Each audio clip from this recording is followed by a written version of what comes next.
এই যে বন্ধু, তোমাকে বলছি, চিন্তা করছো, শান্তির প্রয়োজন, ভয় লাগছে, আর ভয় নেই, আর কোনো চিন্তা নেই। প্রভু যিশু ভয় থেকে মুক্ত করতে এসেছিল, তোমাকে চিন্তা থেকে মুক্ত করতে এসেছিল, তিনি শান্তি দিতে এসেছিল। আমি তোমাদের জন্য শান্তি রেখে যাচ্ছি, আমার শান্তি তোমাদের দান করছি। জগৎ যেভাবে দেয় আমি সেভাবে দিই না। তোমাদের মন যেন অস্থির না হয় এবং মনে ভয় না থাকে।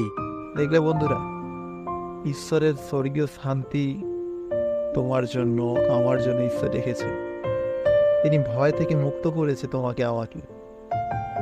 শুধু আমাদেরকে বিশ্বাস করতে হবে ঈশ্বরকে বিশ্বাস করো। ঈশ্বর স্বর্গের শান্তি দ্বারা তোমাকে আমাকে পূর্ণ করতে পারে, ভয় থেকে মুক্ত করতে পারে। আর কোনো কিছুর প্রয়োজন নেই, শুধু প্রভু যিশুকে বিশ্বাস করো। শান্তি তোমার জন্য, আমার জন্য অপেক্ষা করছে। শুধু প্রভু যিশুকে বিশ্বাস করো। জয় যিশু।